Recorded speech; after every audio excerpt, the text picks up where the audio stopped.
All right, we ready, Mel? Yeah, perfect. So thank you so much to those who are able to provide those responses.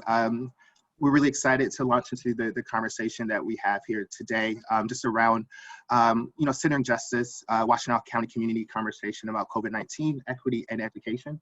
But before we launch into, the conversation that we have prepared with our really exciting panelists, and we realize that it's Friday, we realize this is, week 750 of being in stay-at-home orders and everything that's associated with COVID-19. And so really just want to take invite folks to take a really deep breath. In that deep breath, take in everything that you've been holding through this week, everything that is on your mind for today. And then with that exhale to just allow it to all come out of you and be anew for the rest of the day. So what I'm gonna do is invite you in to take a deep breath, hold it for 4 seconds, and then exhale for 4 seconds. And then after that, we'll proceed. So on the count of 3, take a deep breath, hold it for 4 seconds, and then exhale for 4 seconds. So 1, 2, 3, inhale for 4 seconds. 4, and then exhale for 4 seconds. Perfect. So hopefully with that breathing, small exercise will invite you to just be mindful of breathing techniques and other coping mechanisms that are out there. And we welcome you into the space, and we're excited for the conversation ahead. Yodi, is there something you also wanted to just acknowledge on this day? Thank you, first of all, Mel, for that centering moment. It reminds me that I can't pour from an empty cup. Also want to take a moment to wish our Muslim brothers and sisters a Ramadan Mubarak. Today is the first day of Ramadan, and we are blessed and fortunate to have both Krystle and Ammerah with us on such a special and important start of the season for them. So thank you and blessings to our Muslim brothers and sisters today. Thank you, absolutely. So welcome to everyone. We're really excited, like I said, to launch into this conversation. So just as a quick reminder, if you are having any technical issues, we do have a number and an email address for you to launch into. To reach out to if there's anything that we can do to help. There's a phone number. The phone number is 734-998-0160, and extension 206, along with the email address, which is info@new.org. As we move into this virtual conversation, just wanted to share some useful quick tips related. So if you can please use chat box and question assistance. We realize this isn't, we haven't figured out a way how to adapt to both the folks that are on the phone as well. We're working on that. We're getting better at this each and every time, but if you have suggestions, please send them our way. If you are joining on a desktop app, please make sure that you add your first and last name. You will be muted automatically, but just double check that you are. And turn on the video if possible. We would love to see your face, and it makes presenting a little bit easier as well. And then, so the voice you're hearing, I am Melvin Henley. I'm one of the organizational development consultants here at New, and will be one of the facilitators, moderators for this panel discussion, along with my host, Yodit Messman-Johnson. Yodit, would you like to say hello? Hi again, everyone. Thanks for being with us. Perfect. And so we are with an organization called New stands for Nonprofit Enterprise at Work. We are in the capacity building business in which we support nonprofits. We've been doing that for the last 27 years. You can find more information about us at our website, which is new.org, that's new.org, or invite us to follow us on our social media, which is listed below, Facebook, Nonprofit Enterprise at Work, and we're also on Twitter at NEW_org. And so as we move into this conversation, we're really excited to launch into how can we center justice, during this unprecedented times related to COVID-19. And so as we launch into this conversation, this is just a list of, the agendas and what we're hoping to talk about. You can see what's in front of you, but if not, there's a welcome. We're going to do a little bit of context setting and then really get into the panel discussion, which we have 4 panelists that we're really excited to hear, for you all to hear their stories, hear their experience, and then ask any questions kind of related to what's the opportunity about centering justice when it comes to the topic of education. And then we're going to have an opportunity for Q&A and then wrap up and close. So with that being said, we would love to, just send a thank you to our partners who've played a role in supporting this work. So thanks to United Way, as well as the U of M and the Ginsburg Center. So for those of you who joined us last time, welcome back. For those of you who is your first time joining, this is the Centering Justice webinar series. So this is the second of a 5-part series in which we are having a series of conversations related to different topics, different areas of impact that are emerging in relation to the COVID-19 response across various communities, with particular focus on communities in Washtenaw County. So with that being said, like, you're going to hear perspective and stories from various folks of color across the county. We're really hoping to build some resiliency and solidarity of the nonprofit ecosystem. With that being said, we are going to, we're going to share the contact information for ways to reach out to folks. But if there's anything that comes up and you would like to pass on to the panelists, feel free to drop us an email at the info@new.org, and we'll get it to the panelists as well. Foster network connectedness, make space for centering justice as well as equity. And then, as we move into this space, also want to invite us to make note of the norms that we have there. So that's, things are related to offering grace and patience and understanding, and then in this new environment, really embracing children and pets as they're welcome, as well as being able to practice. We ask you that you be present and you be here in this moment. Sorry. And then you also embrace discomfort and lean in for deeper understanding.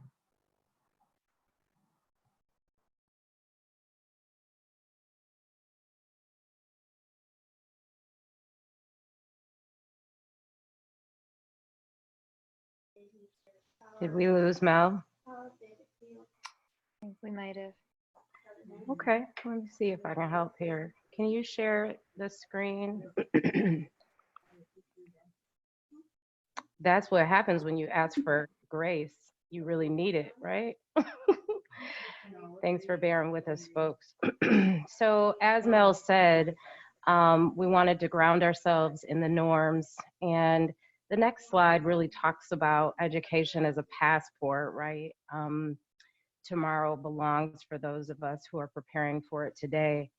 And I'd like to invite our guests, who all in their own right are helping us prepare in this moment and to prepare for the future we want. You may recall that the deeper question that we've been asking in this series is really, what have we learned from COVID-19 that will and must transform us as individuals, organizations, and as a community?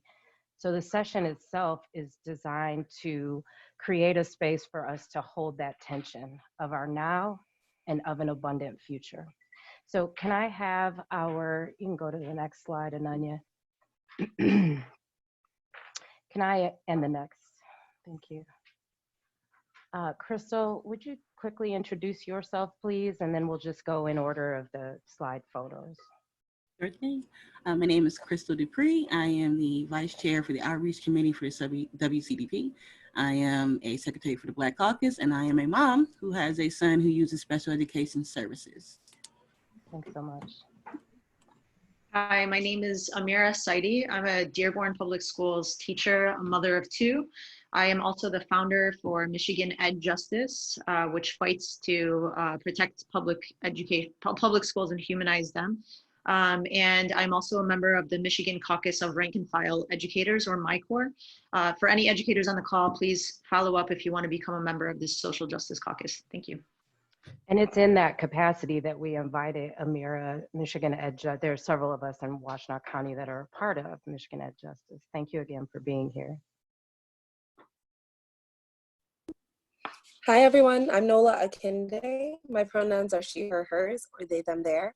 I am a mama of 3 children, ages 2 through 9, and I am founder and facilitator of Kekere Freedom School. Oh, and also director of curriculum and culture at Black Men Read. Yay, we're so lucky to have you. Round us out, Soup. Hi, I'm Alena Zachery-Ross, Superintendent of Schools for the Ypsilanti Community School District. I'm also the pastor of Lane Memorial CME Church in Jackson, Michigan, and the mother of 2. Glad to be here. Thank you. Thanks so much. Let's move to the next slide. So we want to start diving into the conversation, and one of the reasons we were inspired around talking about ed justice was our observations. Actually, Alena, in many ways, was the inspiration for this session, at least for me, as I watched, as a resident of Ypsilanti and a parent of a kid in Ann Arbor Public Schools, which is a whole other story, as I watched the disparate experiences of you and other school leaders. We have 9 school districts in our county. So the timeline of events is here. And even if you go to the next slide, please. I think Melvin's back. We'll talk a little bit about some of what we were learning in terms of local challenges to ground us in the context of what's happening. Mel, you ready to take it? Yeah, sorry about that. I hit the wrong button. We're learning here. Okay, We're take a deep learning breath. here. Deep breath. Doing good. No worries. So yeah, so just as we launch into this conversation around education, like we wanted to kind of highlight just, as we talked about in the previous slide, what's some of the major events that's happened, since early March, and kind of not only what's happening, but how folks are responding to that. As you will see in the slides in front of you, a number of superintendents are, providing some insight into what their particular districts are doing. So from Celine, we're hearing that they want to make sure that they provide a supportive environment for student learning, but one that doesn't burden down families. We're hearing from Ann Arbor Superintendent Swift that through these different upgrades that they're making, these different learning plans, virtual learning plans, that it's not going to replicate a full day of instructions, but it's hoping that it will be something that moves the kids along in their learning journey. From the Washtenaw superintendent, that they're really, in addition to taking all of these steps to move the work forward, that they also want to ensure that equity and opportunity for students is taking place and those who are in less than optimal environments. You can go to the next slide. But then, we also, in addition to all of the great work that's taking place, whether it's, responding to teachers and other educators and other support staff, but also working with parents parents and guardians about how they can support their children, there's also a number of inequities that are present. And these are inequities that have existed before COVID-19 has been here. Of the 1.5 million kids that are in the K-12 population, it's estimated that. And so you see some of those things presenting itself in this local context as well. So you'll see from Dexter Community School Superintendent saying that 38% of their kids don't have internet bandwidth in order to perform the tasks that are necessary to do the job that they want, that they're always going to have a digital plan available. Yeah. Your connection is really poor and you're going in and out. I'm I'm sorry. gonna, it's okay. I'm gonna have you check on that, and if you don't mind, I'll just walk us through here, okay? Because it's Sure. hard, really hard to hear you. Okay. Um, I think the point that you're bringing up that has been really important and that we need to be mindful of, I think there was a lot of focus, as there should be, on Ipsy's community school district. And also, we heard even on the last series we did a couple weeks ago from Tony Kayumi that our rural communities are struggling as well. I heard, and this just blows my mind, the idea that schools were creating hotspots and families could drive to the school and the children could do their homework in the car there if they didn't have access to technology. And I had real cognitive dissonance with that. But I think the important piece in terms of talking about justice is we tend to brown poverty and we brown, and by brown, I mean we racialize it, when in fact in this county where people of color only make up 12%, we have another dynamic in our rural communities, and those include Manchester, Dexter, Milan. I've heard many of those. Yeah, it does sound horrible, B. Let's move forward, Ananya. So let's dive into our conversation, and we encourage throughout the what we hear from our guests. We encourage your questions of them, which we'll field throughout.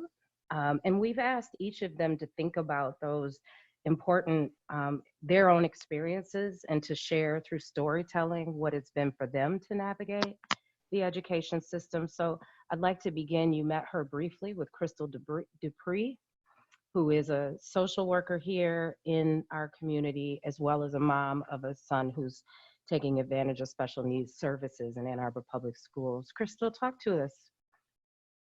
Sorry, my mute was doing thing. Yeah, for sure. So as Jadit said, I am a social worker, but I'm also a mom. And my son uses special education services in AAPS. He is one of 7.8 million kids nationally that uses special education services in our public school. About 16% of them are African-American boys. Also within Ann Arbor Public, he is under what's diagnosed as OHI, or otherwise health impaired, and that's about 20% or so of our kiddos. So OHI covers things like ADHD, exposure to lead, leukemia, epilepsy, different type of neurological disorders, just to name a few. So many times when we hear these numbers, we kind of think of how our boys are sometimes overdiagnosed with these different disorders, and where that is something that probably deserves a whole show in itself to talk about. I want us to think about children who have gone after to test after test, assessment after assessment, after you as a parent have fully accepted the journey that you're going to embark on with your kiddo who has super brain powers, yet your special education team doesn't seem to see eye to eye with you. What if you were once in a space that your kiddo was actually getting the services that they need and you were very happy? However, you had to relocate due to safety concerns from a previous partner and surviving intimate partner violence. So imagine having to navigate this as an unpartnered parent.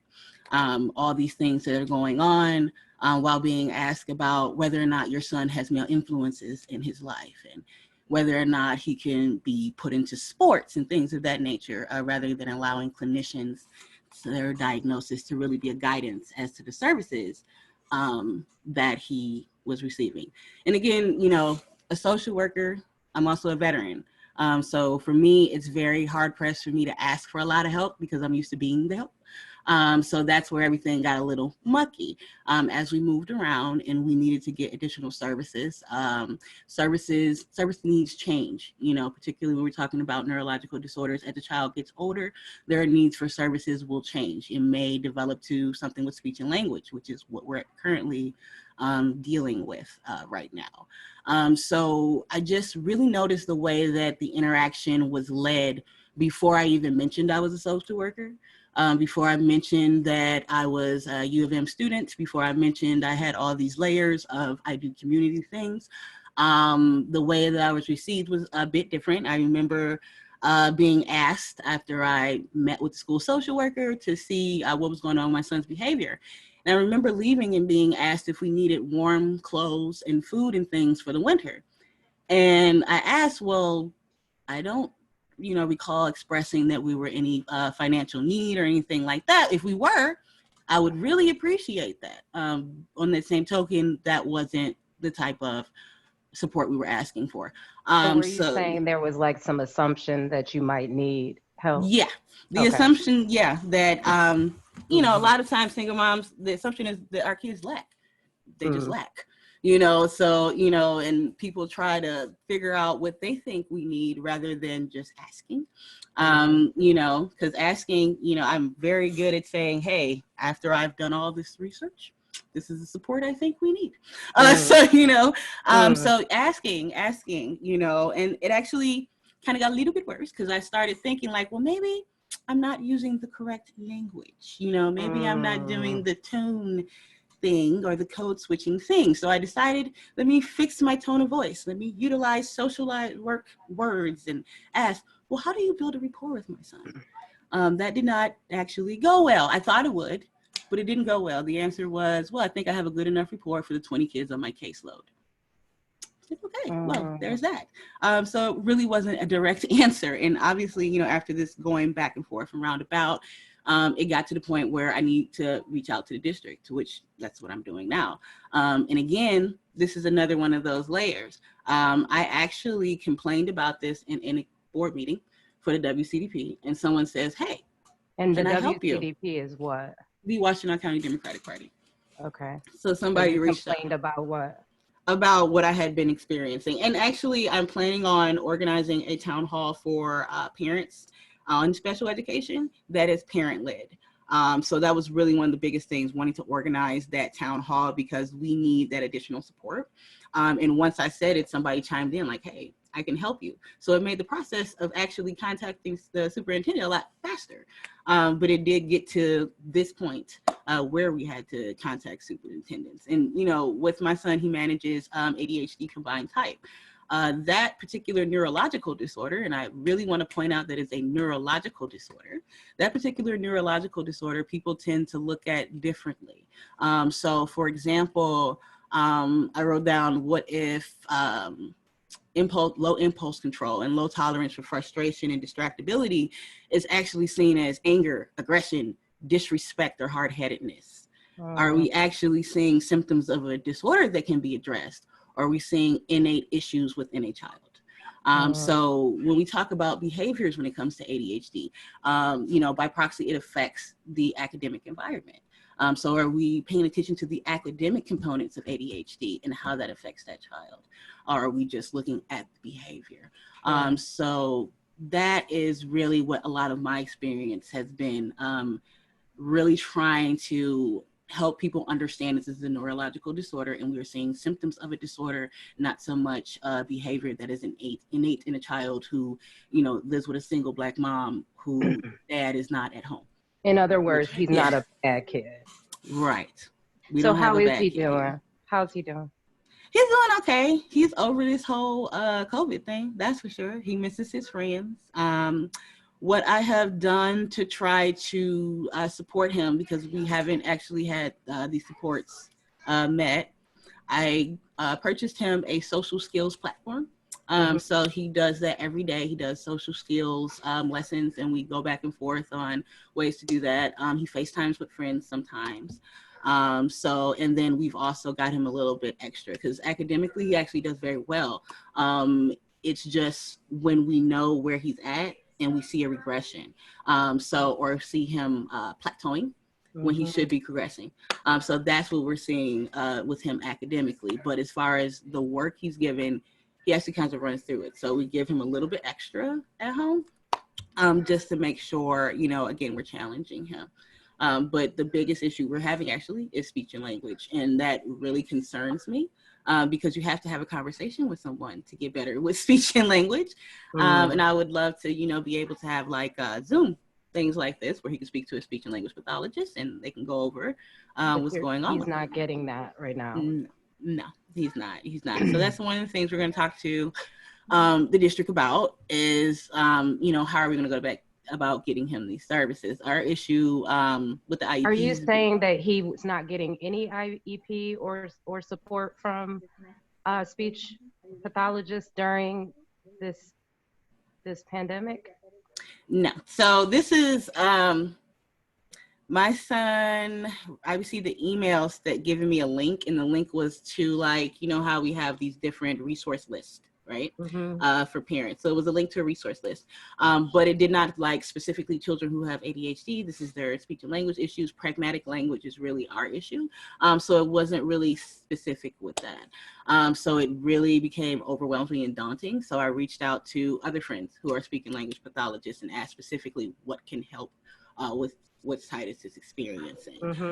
So I had already bought him equipment before, because this wasn't like, and that's how people don't understand about special education. This isn't a brand new issue that things are kind of behind. It's just exacerbated now that we're in a crisis situation. Because I have purchased assistive equipment for him so he can hear himself speak when he's reading aloud, and things of that nature. So, you know, at home, we're doing the best we can. But having that additional support, such as training, you know, I feel that parents could benefit from having training as it relates to the designation that your child is under for IEP services.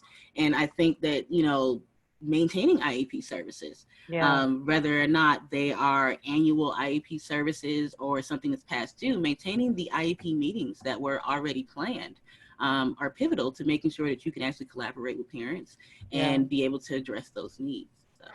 Well, we want to thank you, Krystle. And there's someone on the chat who confirmed what you said, that there's been 0 services besides these sort of resources and links that you mentioned, and not really like a specific to child for speech, language, or support. So we're hearing that, and I know that people are going to benefit from having heard from you.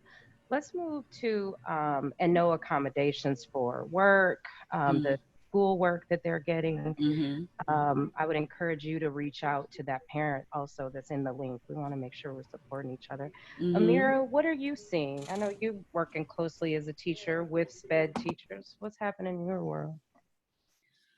Yeah, so I'm seeing it from multiple perspectives as a teacher, parent, but I don't have school-age children, but my sister had to move in with me because as a special ed teacher, her demands were enormous compared to the gen ed instruction because they have federal requirements and deadlines.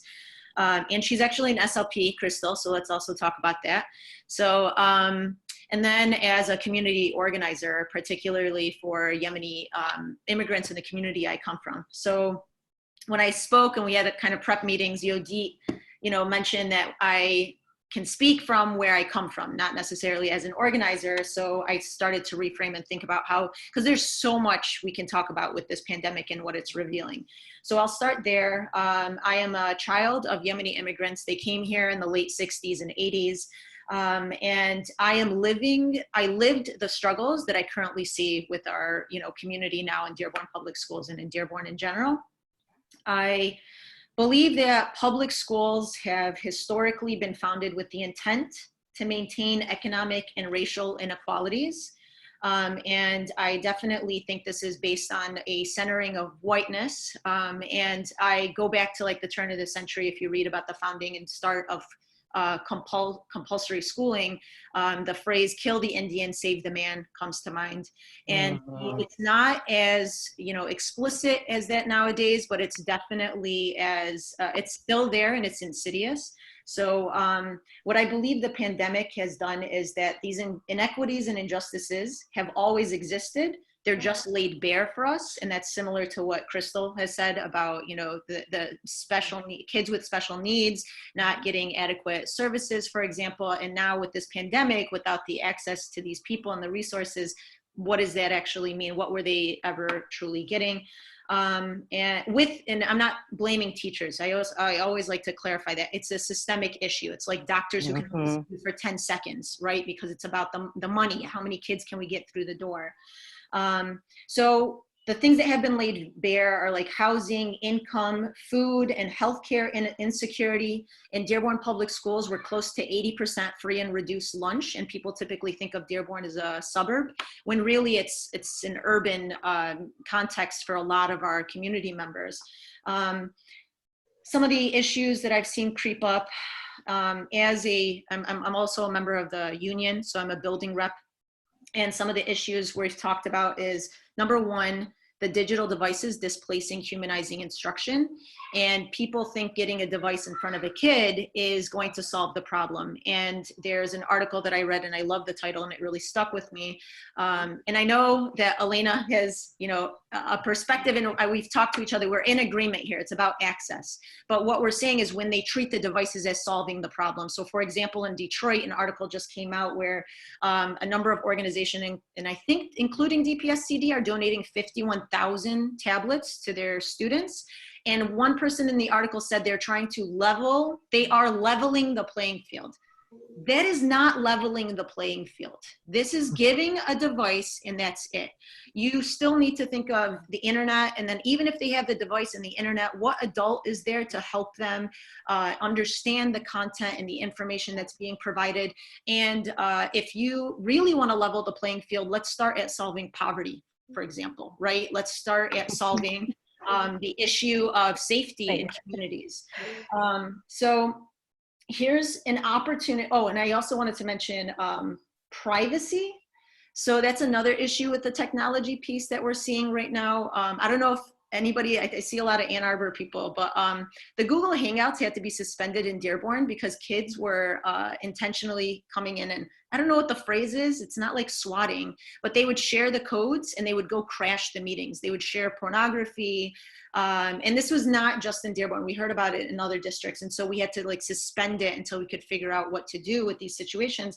But you have to ask yourself, is the internet a safe place, right? And now we're providing kids with tablets and laptops with internet. And then I've had parents, when I've called them to check up on them, and they're like, oh yeah, my kid's doing the work. They're on the computer for hours. And I'm like, that's not good. And it's unfettered access to the internet because of a lot of our immigrant parents don't know what's there. And I'm talking about even kindergartners being asked to be online, and they'll get a YouTube video and then they click because there's autoplay with YouTube. And if you heard, I think last year, YouTube was fined for not having proper securities and targeting children with ads specifically.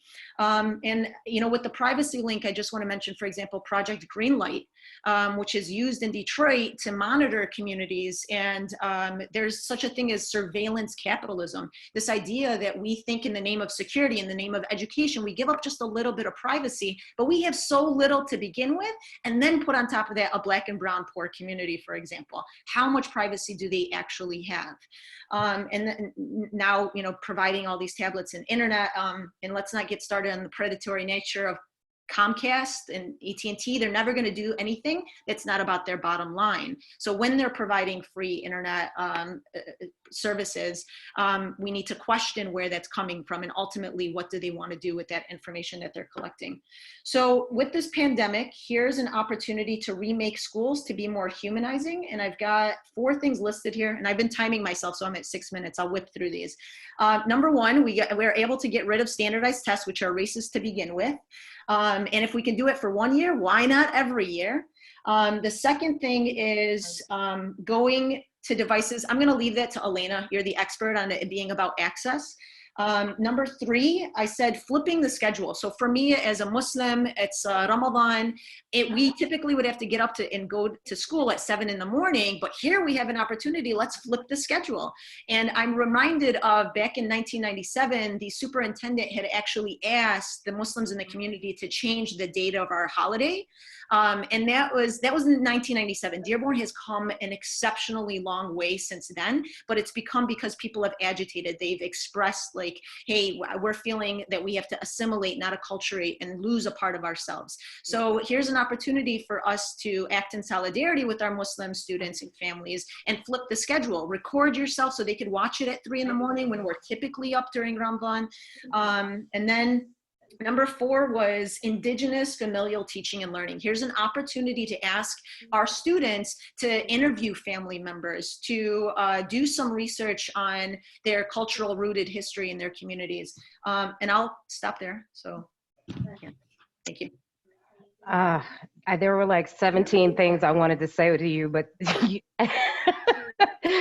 I am so grateful that I know you, and thank you for speaking truth to power. And I do want to just take a moment, because there were a lot of yeses and amens, but there were also I thought some important pieces that folks mentioned that I just want to share to you.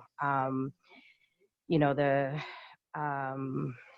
obviously folks were talking about the overwhelm.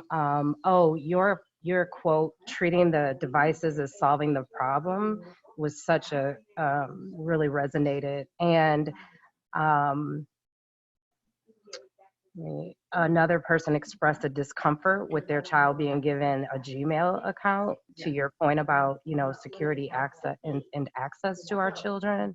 Others talked about with the young babies. I heard today a kid in Montessori been given a tablet and expected to do work. And then Kisa, I believe her name is, linked the article, which we'll share out to the group that you referenced. So we'll make sure that gets out.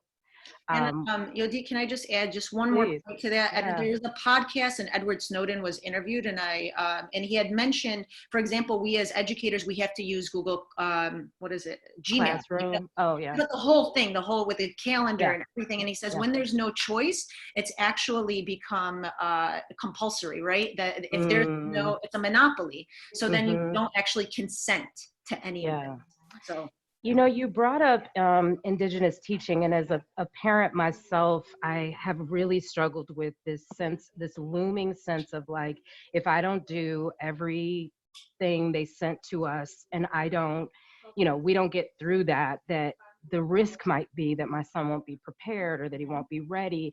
And I think, intellectually, I know differently, and I acknowledge my privilege, but still that sense of needing to acquiesce is always there. So when you, and actually our next speaker, talk about trusting our innate ability to educate our children, to lean on our lineage, our ancestry, our heritage as real learning too, right?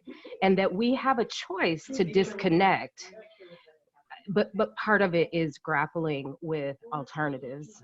So let's bring Nuola into this conversation. Nuola, we're so glad you're with us. I shared with you yesterday that I don't think I was as smart as you are at your age, but I'm so glad that I have you in my life. What's on your mind related to this topic? I'm first of all, thank you all for joining us, and it's so good to be in this conversation with you friends again. I think the way that because my brain just like kind of shoots off like spider webs, and so you all asked for us to come with specific requests or demands or invitations, and I think I'm gonna just sort of frame what I share with you all based on that. So my first invitation to this community is to invite us all to think about liberation through play. At Kekere Freedom School, that's what we do. That's what we focus on. For me, being home with 3 kids, even as an educator, even as someone who spends most of my days surrounded by young children, I'm exhausted. And so I want to honor that exhaustion that some people are almost certainly feeling. I want to acknowledge the feeling and whatever anxiety it might produce to have this pressure to now all of a sudden be a teacher in a formal way that many people are not used to doing, or do not have the skills or the equipment or the mental space or whatever to do. So I want to honor all of that and acknowledge all of that. And I want to invite us to think about our freedom as being tied to our joy, right? And so when we're making the moments to just be on the floor and play with your kids, or put on that song and dance with your kids, or cook that favorite meal with your family, like that is part of our liberation, and it's deeply tied to their learning. And I've spent so many years talking with educators about like, we don't have to intervene all the time. Like sometimes when that kid is building those towers and then knocking them down over and over and over, they're learning about gravity, they're learning about physics, they're learning about counting, right? Like if it's important to you, there's a way that you can connect all of those standardized metrics to what your kids are authentically doing. And then we do have our kids who need additional supports, who need access to special resources. Like we can adapt those to meet their needs in a way that's not just culturally responsive, but I've been thinking a lot about this term of cultural sustainability, right? And we don't want to just respond. We want to continue to build our cultures. We want to continue to pass them forward. And so, you know, we at Kekere have created a curriculum that all of you are welcome to access. And part of that for me is an intention of, I'm thinking about Black and brown kids broadly. I'm thinking about my kids. I'm thinking about the kids who are in our learning community at Kekere, in our homeschool co-op. And part of what we wanted to do is to write them kind of a love letter, and that each activity in our curriculum is an affirmation of who they are, is an affirmation of who their people are and where they come from, and the vision that we hold for the future. And so the next invitation that I have for everyone is to consider the ancestral wisdom that you already have access to, whether again, that's recipes or stories or prayers, whatever it is that is part of your tradition, is part of who you are, that information, that's crucial. My dad talks about those things as ancestral technologies, right? Like value that just as much as we value the laptops. Yes, we need the laptops, and we need that ancestral wisdom, and we need that story, and we need that recipe. We need all of it in order for us to really be free. We need all of it in order to build these bridges for our children. And so a way that I think about that is to reflect on the wisdom of our grandmothers' grandmothers. And I ask myself, like, how would my grandmother's grandmother have taught this lesson? How would she have shared this wisdom? And then I also am thinking deeply about what are the seeds that we're planting for our grandchildren's grandchildren, right? Like, what is the wildest dream that I have for who those people can be and what joy looks like for them and what access looks like for them and how they spend their days? What's that wildest dream that I have? And now what can I do today to plant the seeds for that? And then my third invitation on that lines is Kekere is Yoruba for small. And again, spider webs. And so my brain tends to like cast out real big. And I want to invite you all to think Kekere, to think small. It can be a small step. It can be a small movement. It can be a little change that you make to your daily rhythm, that maybe instead of waking up and hustling and feeling like you have to stay on that old school rhythm, maybe you just lay in bed together for 45 minutes and just talk about your dreams. Like maybe that's the small liberatory practice that you bring into your family at this time so that you can feel whole and so that your children can feel loved and you can hold that sacred space together. And then on that note, think about what are the things that we know are not serving us and have not served our communities? What are the things that have been, quite frankly, killing us, right? And squashing our dreams and making us fit into spaces that we don't have to fit into? How can we divest from those? What can we say no to? What can we reject? Maybe it is that extra activity that your kid doesn't want to do and we don't have to fight with them for 45 minutes to get them to do it.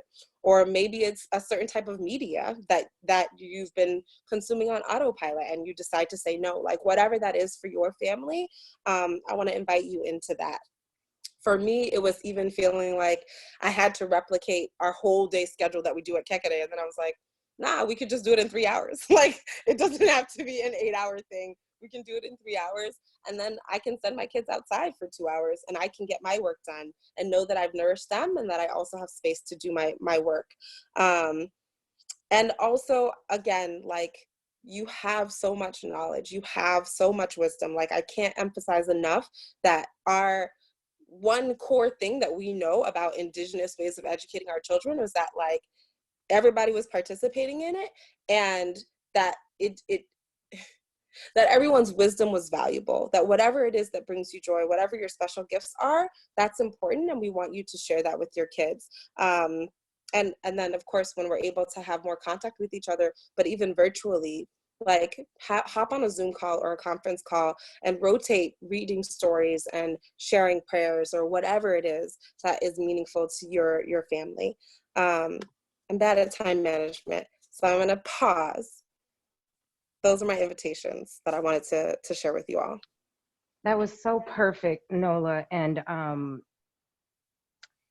you know, I read something kind of midway. First of all, you have, it's important that we put this dialogue into the public sphere, because it's part of this session is about inviting all of these different conversations, right? We're not saying one way is right or the other way, but just I found it so liberating to say, I'm upset, I'm in turmoil. Why would I try to make it seem like everything's okay to my child, right? Why would we are crisis schooling. That's it.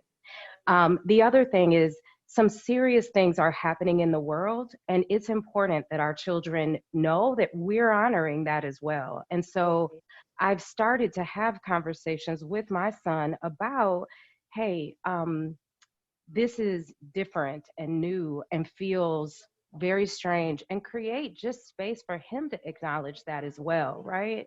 And then to help. So it's liberating for both of us in that way. And I'm just so grateful to you for offering that. And as I said I mean, you all are all personal heroes of mine, but this next guest in particular has just been holding so much for our children on the east side of the county. I'm really happy to have you, Alena, Ypsi Community Schools Superintendent. Where are you in this conversation right now? Thank you. Well, it's just so powerful to hear everyone's testimonies and stories. And that's what we all hold, these stories. And I'm finding that during this time, everyone is holding attention. While on one hand, we're excited that, you know, as Nuola talked about, we're excited about indigenous knowledge, which is that funds of knowledge that every single student has been bringing to the schoolhouse every day, but we haven't acknowledged it, right? And so I'm excited that we're embracing our indigenous knowledge and our funds of knowledge. I'm also excited about the way that now we've been able to collaborate and communicate with one another outside of these roles that we've been playing before. Now teachers have a bigger voice, parents, other folks are being creative and innovative. Folks are coming in and working hand in hand with the schools, as well as the fact that we have now learned that schooling does happen outside of the classroom. People are on the internet, they are going out and showing lessons of how to cook and how to plant and do gardens. And that's all wonderful. Yet there was also that tension of my eyes opening in terms of the gaping inequities that are happening right here. And so when I hear Krystle talk about the fact that the speech and language person hasn't reached out, I'm wondering if it was because, like in our district, when we talked about technology, our social workers and teachers, some of them didn't even have access at home.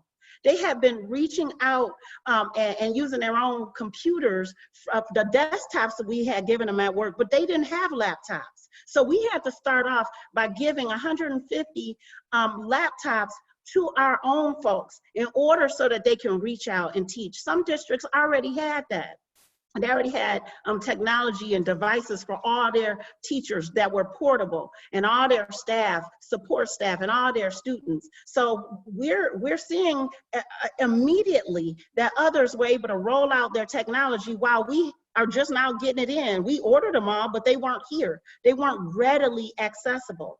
And then realizing that we have to start with our staff first. How are they gonna go teach it if they don't have it? And so that was a concern. And yes, Amir and I talked about, no, we're not trying to use the device to access and to replace a teacher, but all of us are on a device right now. It's almost like a fundamental right. You know, we have these areas in Manchester and Milan that these companies didn't put a computer lying down or a line running so they can have internet access. It's not because necessarily the district isn't paying for it. There is no access, there's no broadband. And this ought to be a fundamental right, because we all go, if we don't know a word, some of you, when we thought, oh, what's Ramadan? Let me go look that up. We went to the internet. Like, you looked up the word. So why aren't my students able to have the same access as everybody else does? And so when I think about it, when I'm thinking and saying we have to give them technology, it's just almost at this point in this century, it's a fundamental right to have that access. Next, I can get you devices. But if I cannot give you internet, and Amir and I even talked about this the other day, we, as our district, we are becoming the sponsors for Comcast because we don't want our parents to have to log in and have this predatory situation afterwards. So that's why we're going to hold the account.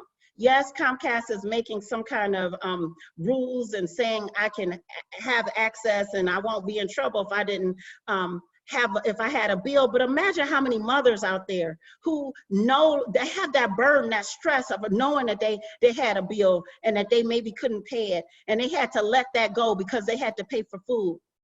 We need to take that off the table and really say, if we want to provide a free education for everyone, an appropriate education, that is a part that we just do as a country.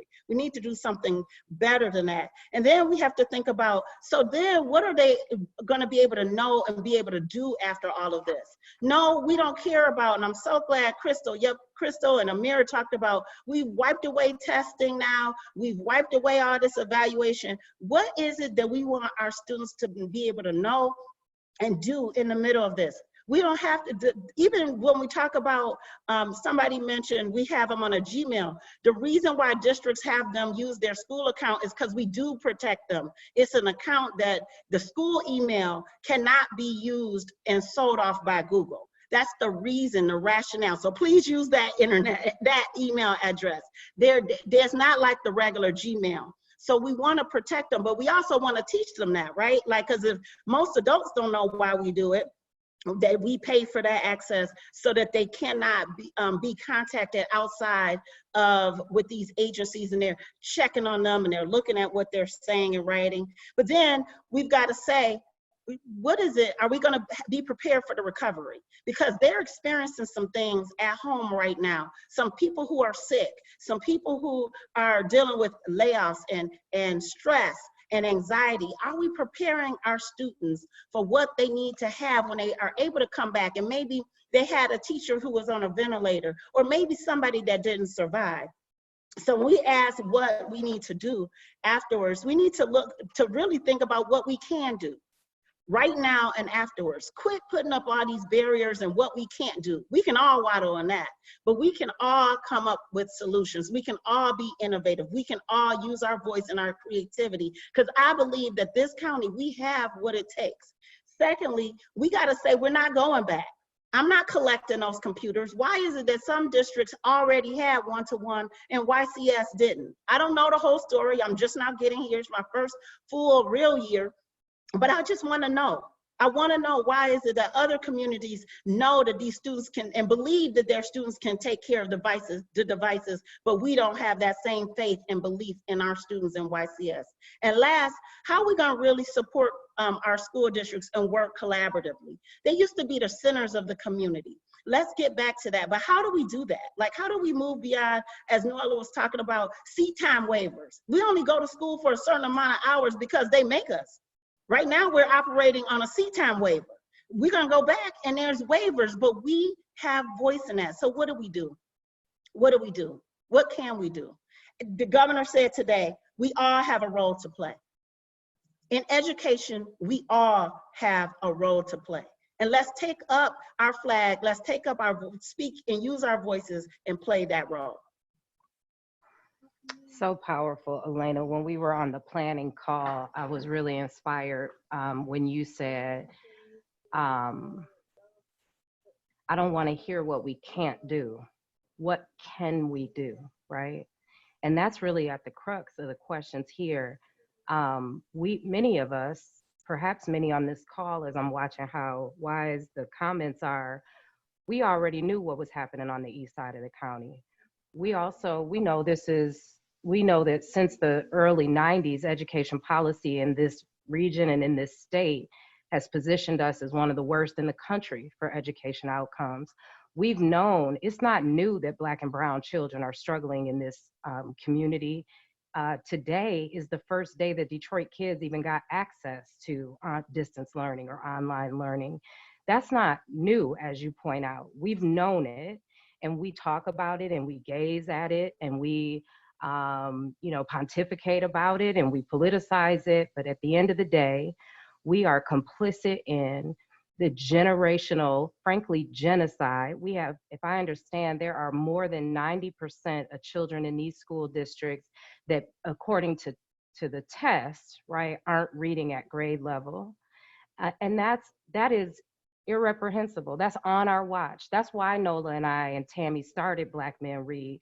It's not okay that we don't have men in our schools that reflect our children. So I want to thank you, but also acknowledge that what you said, that it's got to be what can we do. And then the one other thing that you said that I thought was powerful with regard to technology is that it provides an opportunity for you to connect with families. And I think having leadership of color, the very first thing I thought about when this pandemic hit was how not to lay my staff off, because I have experienced what it feels like to not have enough. And I think I don't want to put words in your mouth, but I imagine this idea of how can I stay connected with families has very little to do with a computer or internet or technology, but how can I make sure they're okay? Again, I don't want to put words in your mouth. So this is the time of the session, and I think Mel's back, and I just want to make, you good? I'm all back. right. I got your back. It's okay. Can you hear and see me? Yes. Okay. Well, yeah. So some of the questions that just have been coming up for like the panelists and or in the comment box. I just want to share with those. If there's other questions that's coming up for folks, please feel free to drop them in the comment box and we will try to get those answered. There was two in particular that I would love to hear maybe one or two folks respond to. And like that question is like, what's the opportunity for parents and guardians to engage with tech? Like to engage not only like with technology, the using of it, but say if you've got a guardian at home that like has never used tech before, but now this is the new future, like, you know, what's been some successful ways that you've seen that kind of carried out is one of the questions. So I don't know if, you know, someone on the panel could speak to that.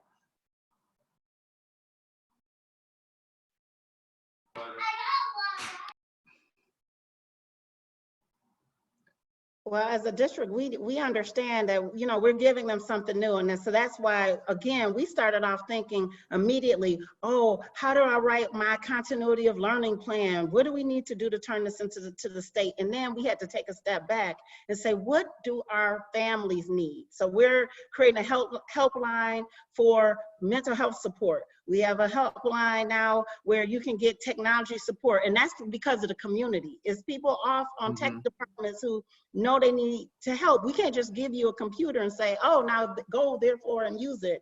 And so we want to be able to do that. And lastly, we've been really pressuring and asking our teachers to create these lessons so that actually it can be directed by students. It's parents at home, they're working, and they got 3 kids. Like, are we really creating this environment where the student can be, you know, they can do this themselves and be self-directed? It's not about the parents learning. This needs to be about students learning. Sure, thank you. Amira, were you trying to jump in there? No, sorry, my kid was coming up and I was talking. Okay, sure. And I will add, like, to that point, Alena, that at least in this, I know in the city of Detroit specifically, but I can say that this was probably true across a lot of districts, that it's not only parents and guardians and students that need access to hardware, but there's also other support staff, whether it's like folks that are employed by the school or other support staff that also need access to hardware, including technology and stuff as well. And that's been another barrier that has to be overcame as well. There's another question that's come up about, you know, as we start to reimagine where we are now, like how can community organizations or other nonprofits other non-profit support, like all of the kind of different areas that you all talked about, like schools or families or, you know, other people who have like kids or are in the education space? What would support look like to you all as we, you know, in this new space? Go ahead. Yeah, go ahead. Cool. So for me, support kind of looks like showing up to the school board meetings, even if you don't necessarily have a kid, because it recognizes that our children are members of our community and nothing happens in silos, right? We're all connected in some way. So what happens to them eventually will pour out into our community to show that you are concerned about our kiddos, particularly kids with special education needs. That's what supports looks like to me. Pushing higher ups to hear our voices, to help elevate and amplify our voices, just like you would in any allyship. So. Perfect, thank you. Was there anyone else that had a response to that question? Mel, can you just rephrase it succinctly? I'm sorry, like I operate like Nuola, like my mind operates in spider web. So when I hear a question, I'm just like, I can't hold it. Sure. So the question was, sorry, I was reading directly from the text box, but the question was like, what is the opportunity for organizations or nonprofits, et cetera, to support schools, you know, in the moving forward? Yeah, so I had two demands that kind of connect to that. And I also wanted to say to the previous point, because again, I wasn't able to hold the question, but reimagining infrastructure, right? So like, for example, my husband works, and I had connected with Alena about this, in building free internet infrastructure in Detroit. So he's got a grant to actually do that, where then the community manages the ISP. So all things are possible. We just need to not accept things as being like immovable. To that point, I want to say that number one, we need to continue agitating for equity, and then find who's agitating and plug into them. So like this organization, Maya Justice, if you're an educator, get involved with your union. We started the social justice caucus, but it's a statewide caucus. So please, if you want to join my core, reach out. Just like there's an ecosystem of oppression, there's an ecosystem of justice fighters. You've just got to start reaching out. And I want to explicitly say, Aya, please reach out to me with any questions you might have as a parent, educator, with some nuanced question that you have. I'm not saying I have all the answers, but I have connected with enough organizations that we will definitely together be able to find an answer to that. So that's my answer. Cool. Thank you. Hey, Mel, can I just share? Oh, please, go ahead. Okay, very quickly. I want to amplify everything that was just said and also offer that an invitation for nonprofits to my mom's door. Yep, and to look internally and reconsider the ways in which you're upholding white supremacy and colonization within the infrastructure of your organization. I think it's yes, we'll take your money, and yes, we'll take your solidarity. And also, if nonprofits and other businesses are continuing the same harmful behaviors internally, then that's going to trickle out and continue to impact all of us. Thank you for that, Nola. One of the things that came up after the last session, and Mel, as we're nearing the end, it might be helpful to move to that question. So is this idea, I received a lot of messages about, you know, we heard this, now what do we do? You know, and I want us to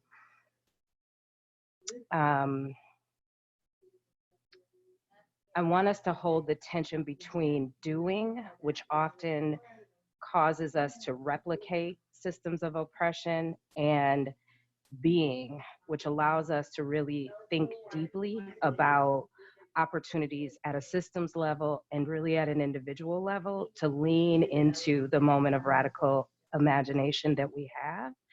And so particularly for my white brothers and sisters, the discomfort of staring at inequity in such a very real way, particularly when we're all also experiencing collective trauma, can cause you to want to do something to take that sting away. And yet, we've been doing for a really long time, $420 billion charitable dollars into the sector just last year. And yet, in 50 years, we haven't changed the federal poverty index. In 50 years, the opportunity gap for Black and Brown children hasn't closed. So this is an invitation from us to you and to ourselves to actually be for a moment, to use these moments to learn, to stretch ourselves, to expand. We're going to keep this series going. And if I knew the answer, that would have been the session. Here's the answer. Let's do this. We don't have it. We're going to sit with this dis-ease, believing that in our most beautiful, creative, imaginative, innovative ways, that we are gestating and preparing ourselves to birth a new future. But if we had it, we wouldn't be having this conversation. So please don't email me with what are the next steps. I don't know. Sure. And I think to that I am point, going to tell you, I am going to share, what I am going to do is share, Naomi Norman is on from the ISD, and they worked on a set of recommendations, as did Matt Hamilton out of Saline Schools, who was one of the big leaders in that work. They've been talking about a set of values teachers and families can embrace. So both of those have been, oh, and Lois is here. Thank you, Lois. So we just dropped a few resources in the chat box, and we'll also send those to you. Yeah, and so to that point, like, yes, this came up that yes, this conversation is being recorded. Yes, we will send it out, and we will share that. But as we start to move towards the close of this conversation, there was one comment that came up in the chat a little bit earlier, which I just wanted to raise here because it feels like it ties nicely to what Yodit just shared in terms of like not having all of the answers, right? But being able to lean into what does that radical imagination look like? And so I'm going to read this comment that was posted and then transition us into just some of the asks and demands, as well as the invitations that have been presented by the group. And so one of the comment is, it's hard to prepare for both. It's hard to prepare for the world that we have now and to create the world we have to have in the future, while hoping we're getting that the balance is right for our young people. And so with that being said, it's not to say that it's impossible, but to say that it's for some people that it may be hard, but also inviting other folks to say this is an opportunity, right? An opportunity to reimagine where we're going and how can things be differently.